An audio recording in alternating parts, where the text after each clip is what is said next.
On today's episode of Gathering the Kings. Try some things out. You're young. You don't know exactly what's going to happen in the future. Try some different things out. See what you like. If it's at all possible, spend your time working in something that you like to do. And that's cliched, but it couldn't be more true. You are listening to Gathering the Kings with Chaz Wolfe, featuring fellow 7, 8, and even 9-figure business owners who have real battle scars from business and life, but have prevailed as the king that they are designed to be. We welcome high-performing entrepreneurs to the stage in order to reveal the real of the real on what it takes to build a successful business today. We dissect the good and bad decisions they've made along the way that give a true and accurate picture of the journey of success and how you too can get there. Through this dialogue, you will learn the value of growing your network and surrounding yourself with power players and kings like today's guest. Grab your pen and notebook because we're about to dive in. What's up, Gathering the Kings Nation? Chaz Wolfe coming back to you this week with a guest, Michael Pink. This dude has been around for a minute. He is a seasoned veteran to the space that he's going to speak about, and I just love how he jumps into a lot of the decisions that he's made over the years. I think that you guys are going to get a ton of value from some of the, I wouldn't call it regret, but some of the things he looks back and reflects on in his later years. And I think that a lot of the guys listening to this show are going to get value because he's fast forwarded things for you. Get that pen and paper. Here it comes. All right, everybody, Chaz Wolfe, Gathering the Kings. I'm your host. I've got Michael Pink on the stage today. Welcome, Michael. How are you, good sir? Chaz, I'm very well. Happy to be here with you. You know, I just so appreciate a humble approach. This is going to be a fun show. So for the listener who's tuning in right now and doesn't know anything about you, the little bit that I have come to know and just a little bit of interaction is that you have a healthy perspective on life, and so I'm really curious to see how this conversation goes and where it turns out. What kind of value we bring to the listener. Tell us what kind of business that you're in, Michael. I'm in the real estate business. I wear two hats. One of them is a business that I started in 1986 called MAP Real Estate Incorporated. It specializes in the world of office space, as distinct, for example, from industrial or retail.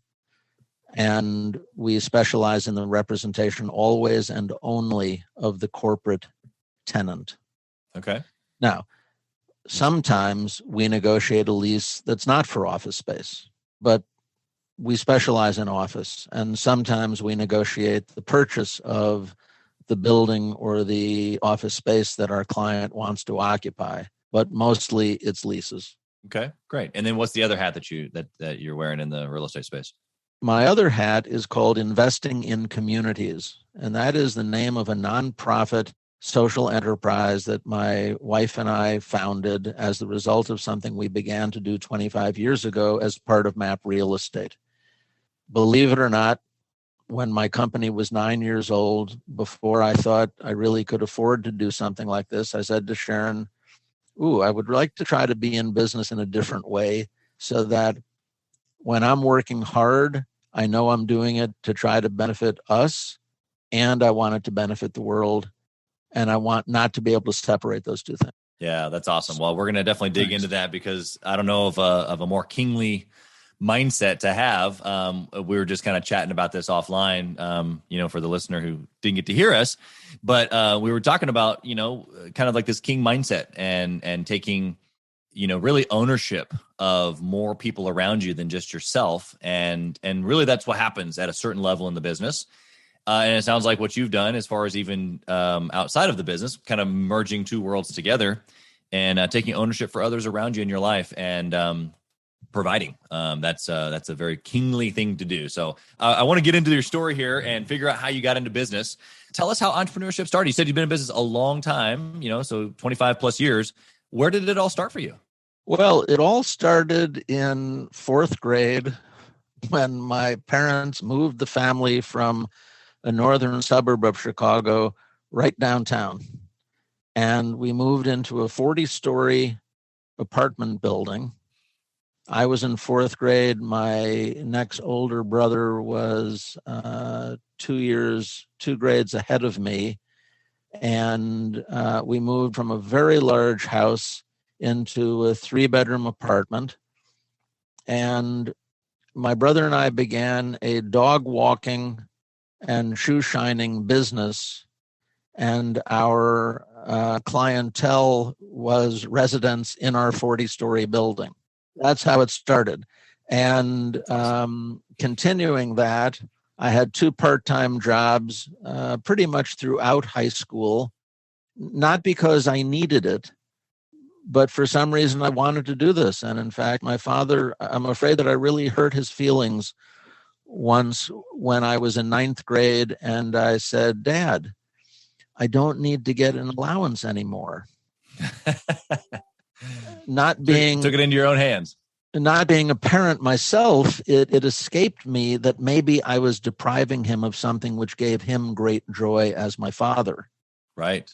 But at any rate, then I went into a business in New Mexico with my oldest brother that was distributing industrial fasteners and buying and selling used machine tools at auction around the country.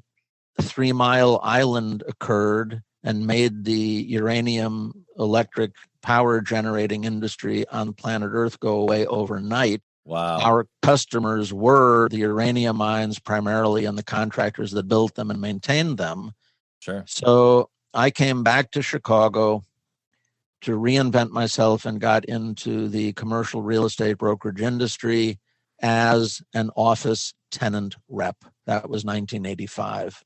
I started MAP Real Estate the next year, and that's what we'll talk about. Yeah, I love that. I love, obviously, I'm a huge fan of real estate. I've got a couple of real estate companies as well. I love the creativity that you can go. You can go in different directions. You can pretty much do whatever you want in real estate. And so you found a home there. I'm curious, did real estate specifically jump out to you because of like how you were raised, or because of maybe just your business experience or things that your dad did? Like, where did that come from? Like how you were raised? Did that influence you at all is what I'm asking. It didn't. It did not. In fact, if I can answer your question a little bit from the end to the beginning, my dad died 10 days after I was 19. Okay. Wow. He and I never had the first conversation about business. In fact, he and my mother both wanted the 3 boys not to worry about money and instead live life, have experiences, go to camp, travel, sail, walk around the woods looking for things, which is what I've always loved to do. Sure. Don't worry about working. So I also began working at a very early age at home because my dad would pay us to do things like weed the garden. Right. Happy to do it. So I got absolutely no direction whatsoever, none, from either of my parents about what to do with my life other than try to live it and love it. Yeah. Do you think like that's such an interesting perspective, obviously with me having young kids and you having that perspective, and now I'm sure, just in a different place in life, but do you think that because they literally gave you nothing, to your point, right? Do you think that spurred you into like, I got to figure this out because I don't have anything? Or did you wonder for a while? No, before you had to figure it out?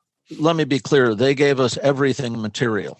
Sure. What they didn't provide is guidance. Right. And structure. Yeah. So I graduated after 4.5 years at a small liberal arts school in Northern California in the middle 70s with a degree in university studies. I have always been interested in so many things that during college, with no direction, I didn't declare a major. I was interested in everything. So university studies now peculiarly has come back into vogue as being something apparently that corporate employers are interested in because it means you have a broad perspective on the world. My oldest brother told me what he was going to do. So I said, I'll do that with you. And that was move to Albuquerque to start a nut and bolt distributing business from scratch. Right. When I got out of college, I came back home to spend some time with my mom because she was alone then. This is downtown Chicago. And I got into the cut flower business because I love cut flowers. wasn't to make a lot of money. So this really has been very much a journey of discovery, which has been most unorganized. And among the lessons that I've learned is go to work for somebody and learn on their dime, then change companies if you want. Go to work for somebody else. I was so allergic to the idea of having my own business again after New Mexico and after 3 Mile Island put us out of business. Right. But all I wanted to do was find an older person from whom I could learn. You know, the proverbial expression is carry their briefcase. Sure. Yeah, exactly.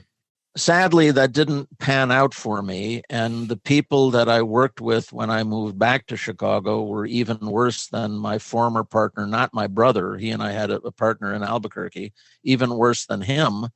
So 14 months after I came back to Chicago, having lost everything in New Mexico, here I am starting my own business again. And that's Map Real Estate. Yeah. Do you feel like at that point it was out of necessity, or it was like, okay, you had a genuine, fresh perspective on what business could be for you? Well, it was out of necessity in that I needed a job. Right. I didn't really want to be living in my mother's condo. And real estate had always been of interest to me, urban planning, architecture, the built environment. Long ago, when I was, I think, a senior in high school, I read Lewis Mumford's The City and History. And I've always been fascinated with the concept of the city as the real, visible, most prominent manifestation of humanity on planet Earth. Yeah. So for me to be living downtown in the John Hancock building, big, tall building, being able to begin a profession in that world was of interest to me. It also took no capital. I didn't have to have employees. It was effectively a consulting practice. And I have been a consultant for the last 36, 37 years. Yeah, exactly. Well, I think that just there's so much to pull out there, you know, that you have just over the years of experience. What would you say for the person right now who's listening? There's two sides of the coin, similar to you, where they had no direction and they kind of had to just bump around until they figured it out. Or to the person who thinks they've got it nailed down. What would you say to both of these parts? They're running their business. It's a 6-figure business. They haven't reached the 7-figure mark yet. They're trying to get there. And from your experience, does a dial-in focus mean more than just a bouncing around, figure it out? Like, what would you say to one or both of these people? Well, first of all, my advice to anyone going into business would be try some things out. You're young. You don't know exactly what's going to happen in the future. Try some different things out. See what you like. If it's at all possible, spend your time working in something that you like to do. And that's cliched, but it couldn't be more true. I think it may also be cliched, but also couldn't be more true that you're better off learning how to do something as the employee of a company that knows how to do it than declaring to the world, I'm now going to do it better than anybody. Might make sense to go to school first, and working for another company is the latter life equivalent of going to school. Sure, 100%. In terms of someone who has no idea what they want to do, think about what brings you joy. I'm about to be 67 years old. People used to say that to me, and it was as if they were speaking spaceman talk. Right. Now I get it. Yeah, now you get it because you've got perspective on years. Okay, so what I'm hearing you say from the guy who's kind of bouncing around, a little bit unorthodox as far as, you know, stages, if you will, is to dial in on what brings him joy. The other guy who's super focused, you would say that that's great, but also make sure that the time is being spent long term. That's, again, you're bringing it back to the word joy, which I think is just great perspective. Especially, I'm sure there's a lot of young entrepreneurs listening, And sometimes it's a hustle. It's a grind. You got to do things that maybe are a little uncomfortable, some things that you maybe don't want to do in order for your business to succeed. Do you mean find joy, meaning like only do the things that are easy and fun? Or do you mean something at like a deeper level? Much deeper level. And first of all, this might sound terribly corny, but be ethical, period. No matter what. Absolutely, no matter what else, be ethical. Now, what I meant by do something that brings you joy, it doesn't necessarily mean that you're going to smile all the time. It means that it is fulfilling to you. Yeah. Bigger picture. Yes. Okay. Well, let's talk about some of those things, some of those X's and O's inside the business. I love to talk about decisions. For me, decisions have, good or bad, led us to exactly where we are. And so I want to hear about some decisions that you've made. Specifically, let's start with a bad decision, something that you did along the way that was just rough in the business. And you think the listener would be able to, take some notes here and learn what not to do through your bad decision. Okay. Well, it was absolutely idiotic for my brother and me to start our company called Lightning Bolts. It was truly idiotic. Neither one of us had a clue what we were doing. My brother, because he's 8 years older, he was the boss. He ran the office. He was the head of the company. I needed to figure out what I was going to do, and I needed to make everything else work except what went on in and from the front office.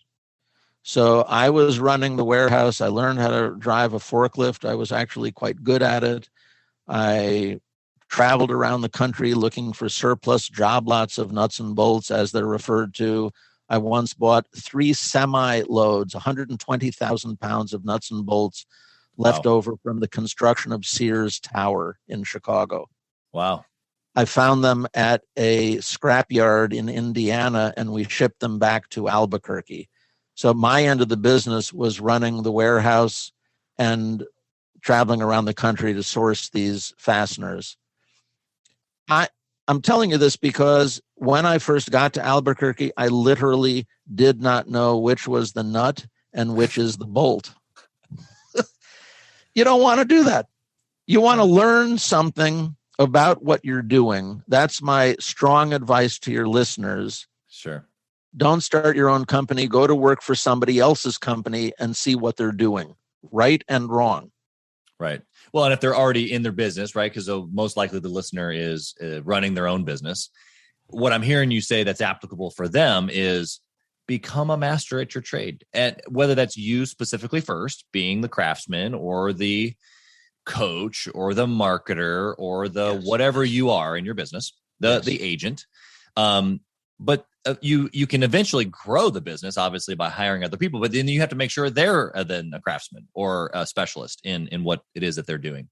And so I think the educational piece that you're referring to still makes perfect sense. You have to, you got to know what you're doing in order to be an expert or confident in order to be able to provide a good service. Otherwise, you're kind of just shooting by the hip. Well, but the point I want to stress to clarify this line of discussion is that there are a couple ways you can educate yourself. One is by trying to figure out how to do it by yourself. The other is by learning from people who already know how to do it. Yeah, 100%. I strongly counsel the latter approach. Yeah, I agree. And I think that's why, in the last, 20 years, business coaches or even mastermind groups like mine exist, is because if you can get around someone else. I remember when I bought my first franchise, one of the very first things that I did is I said, okay, I talked to the corporate office. I said, okay, who are the top 10 guys and what are their phone numbers? Well, we can't give it to you. Okay, great. Well, how do I get it? Because I wanted to call them. I wanted to take notes. I wanted to sit at their feet. How do you do this? How do you do that? How do you do this? How do you do that? Right. So I think everything that you're saying makes perfect sense.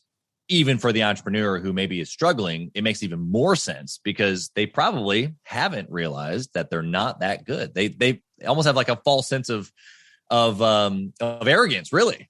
They're not that good, obviously, because their business isn't growing. You press in and you can grow a business, but it has to be more than just you at that point, right? Because you can be really good, but you can only take it so far. So, okay, let's flip the script on the decision. Let's flip it to the good decision. What have you done along the way in business that just has made so much sense that you do it 10 times over? Well, I have to tell you, Chaz, I believe that the decision to turn MAP Real Estate into a social enterprise before I had ever heard the term. I don't think there were a lot of people in 1995 talking about social enterprise. Sure. And it's a decision that I made that I have never regretted.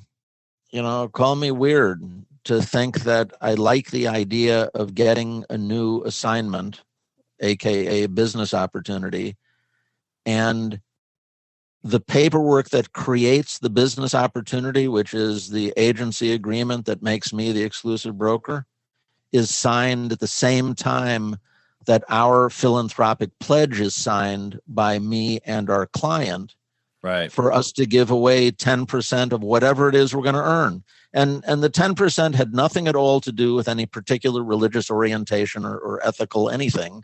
It had to do with the fact that I wanted, each time we wrote a distribution check, I wanted it to be meaningful to the recipient.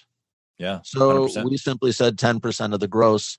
And that has led me now to be able to share with you and your audience that MAP Real Estate Incorporated has recently joined the pretty exclusive ranks of less than 5,000 businesses on planet Earth that have achieved the status of becoming a certified B corporation. Tell us what that is. Well, so there's a 501c3 in Philadelphia called B Lab. I met them in 2010 when I attended the Social Enterprise Alliance in Chicago for the first time. And I discovered there was a whole world of people who think the way I do. And all that's happened since then is that I've learned that that world has gotten bigger and bigger. And right. If you think, perhaps you and your audience is familiar with the term greenwashing. Okay. So greenwashing can be used more generally to refer to claims and boasts that are made by companies about what they're doing that's good in the world that are bunk, not true. Not true. Okay. So if you have achieved being a certified B corporation, the world can hear what you are saying and rely that what you're saying is actually accurate because it has been certified by this third party that exists for one reason only. And that is to promote the concept of social enterprise through the certified B process. Sure. And I am very proud that MAP Real Estate has achieved that distinction. That's awesome. And congrats on that. To make a quick just clarification point for the listener, and when you say social enterprise, you mean when you do business, immediately, automatically, there's a philanthropic approach or money given away to another person to some benefit, but basically they're intertwined. It's not you're doing business and then you choose to give. It's when business happens specifically, there is a unique connection that when that transaction happens, that top 10% gets sent off as a social donation. That's the 10% is the model that MAP Real Estate employs. Yeah. Other points on the spectrum of social enterprise are represented by a company like Tom's Shoes, sure. Warby Parker Eyeglasses, Bombas Socks.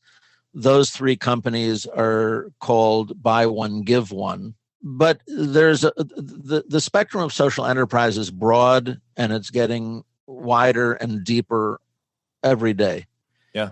You can be a company like Boeing. People might not think that Boeing has any business being talked about on the spectrum of social enterprise, and yet it has a remarkably long-standing and robust employee philanthropy world within Boeing. Yeah. Yeah. So whether the company has achieved the distinction of being a certified B corporation, whether or not it self-identifies as a social enterprise, whether or not it has simply genuine corporate social responsibility activities, which is referred to as CSR. I'm not talking about aspirational. I'm talking about actually doing. That type of company, in my book, belongs on the spectrum legitimately of social enterprise. One of our service marks at MAP Real Estate and Investing in Communities is real simple. And it may not be grammatically correct, but you'll get the meaning: doing business, doing good. Yeah. And it's related to doing well by doing good, which is a more common way of talking about that. Right. But the idea that I could unavoidably connect my ability to do business and do good has been a very nice thing for my head. Yeah, I think that you know, what you've got is obviously just a very automated way to do it, which is fantastic. And I think that the encouragement that I would give the listener is that not only for, like in your case, you wanted to make it for your client, right? Like when the client does business with you, they know that immediately there's purpose, there's a deeper connection, there's a social, aspect to it. But I also think as the entrepreneur, in order to press into our businesses, especially when it's difficult, especially when it's hard, especially when, we have to do things that maybe, aren't the everyday type of a thing in a business, mm-hmm. we have to pull on those strings on the inside of us of what touch our purpose. And we have to remind ourselves of why we're doing what we're doing constantly. In fact, to know that is one thing, but then to remind yourself is a whole nother. So I love how you've just designed a way to remind yourself, in essence, why you do what you do. And I think that it's not only for the client, but it's for you. And I know you know that. For the listener who hears it too, it's not just to put on a good face, like you said, and say that we do good things. It's just an outward manifestation of how it is that you feel as an entrepreneur. And if you can connect that specifically to like how you are designed or what your purpose is, man, you want to talk about like waking up every day with like a reason to push, a reason to grow your team, a reason to grow your business, or a reason to impact your community. I mean, that stuff will like move you forward in a big push. You know what I mean? It's good for your heart. I think it's good for your muscles. I think it's good for you as a human. I can only imagine it's not going to make my life shorter. It has every chance of making my life longer. This is how I like to be in business. That's right. And this is how I want to be on the planet. But let me tell you, and there is data to support this. I don't have it at my disposal, but I know the data exists. Businesses that have a social mission in addition to their commercial mission have more engaged employees, have more engaged customers and clients. Totally. And you can make more money by doing business, doing good, and you get to do more good, and it's a positive feedback loop. That's reality.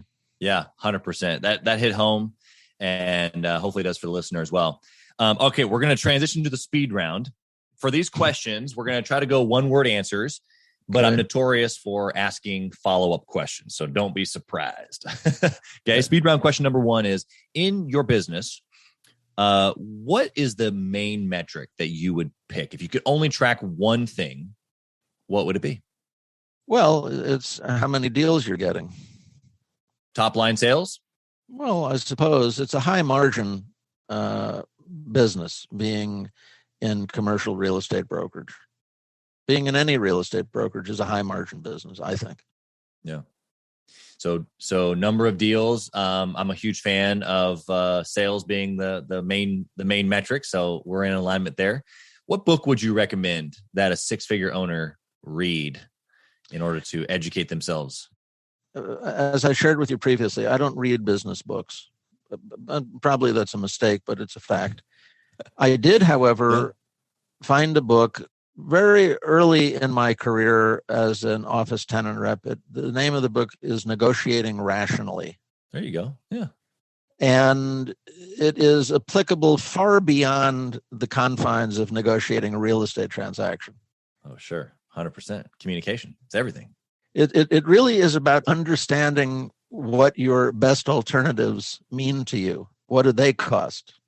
Right. And when you're going to negotiate for the target, how can you do that without knowing what the alternatives cost? How do you know when to stop negotiating? How do you know when to know, ooh, I just did a great deal in the negotiations. I got what I wanted, what I needed. It's done now. Right. If you don't have the context, it's pretty difficult to figure those things out. 100%. And I think that applies to all areas of life. You know, my wife trying to negotiate with me on moving the chicken coop tonight, you know, like, I don't know if I'm going to win that negotiation. You know, I don't know if there's too many spots in there, Michael, that I'm going to win on, but I bet the chicken coop gets moved and wifey will be happy. That's what I know. That's how I'll win. Yeah. Are you familiar with, these are not syllables that come naturally to all people, but to smart people, I think they do. Are you familiar with yes, dear? Yeah. Yes, I am. And, you know, yeah, use it. Right. Exactly. It's funny because it's on this exact topic, the chicken house. I'll delineate from this in just 3 seconds. Okay, listener, hear my chicken story. Okay.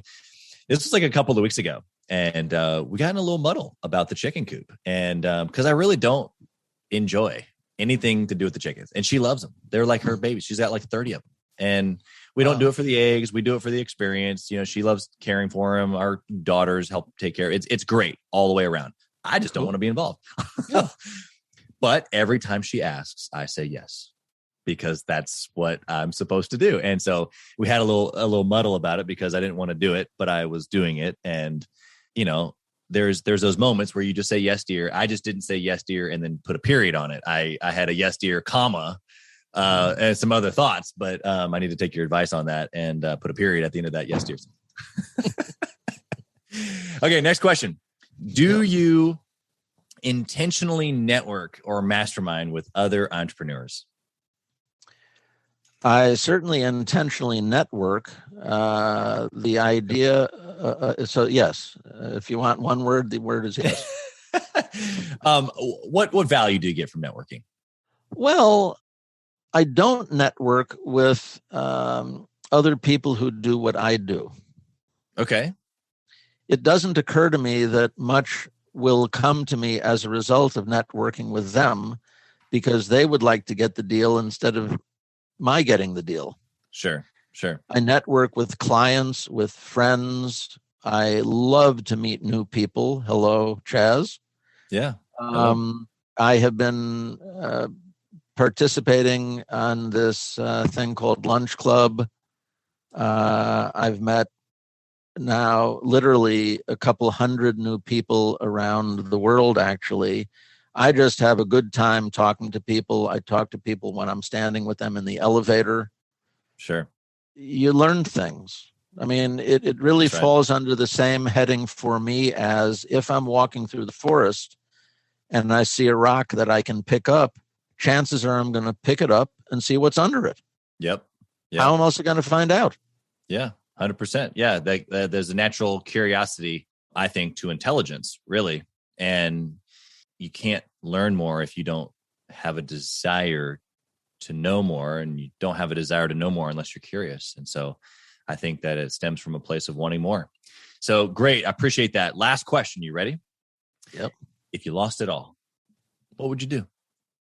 If I lost it all in terms of financial wherewithal, I would probably seek to relocate out of the country to where the standard of living is good and much less expensive. I have a perfect model in my oldest brother, who is now a citizen of Mexico and has lived there for about 13 years. Wow. Okay. I was going to ask, where are you going to go? Are you going to go to Mexico or somewhere else? I don't know where I would go, actually. Okay. If I lost everything, meaning my health, which is a heck of a lot more important than the cash. That's right. I would try to be physically comfortable as much as I could. Right. And I would spend even more time looking at minerals and insects and plants and flowers. Taking a walk in the woods. Yeah. That's right. Well, Michael, it's been an absolute pleasure having you here on the show today. If someone wanted to connect with you, how would they find you? Well, I wish they would find me at iiconline.org. Okay. I am the co-founder, chairman, and executive director. I'm all over it. They can find me there, or they can find me at maprealestate.com. That's great. Either place. Yeah, I just so appreciate your perspective, the ability that you have to look back and to share with other entrepreneurs, especially young hustlers out there right now. And they're trying to just, grind, that's okay. There's nothing wrong with that. I think that there's a perspective for every stage, and you've given us definitely that perspective here today. So thank you again. We wish you nothing but absolute success in all that you've got going on. Love the social play that you've had for so many years, but almost even trailblazing that for many in the industry. So thank you for all that you do. Thank you, Chaz. I appreciate that. Thanks for listening to Gathering the Kings. We hope you got a ton of value today and learned a thing or two about taking your business to 7 figures and beyond. If you desire more and want a community around you to help you get there, I want you to go to gatheringthekings.com. That's gatheringthekings.com. And I want you to apply for our next Becoming a King 90-day intensive. We are extremely exclusive by nature as a group. What that means is that we're really wanting only the entrepreneurs who take their business and targets super serious to apply. So if that's you think you got what it takes to level up your business, I want you to go to gatheringthekings.com and apply. And we will see you on the other side.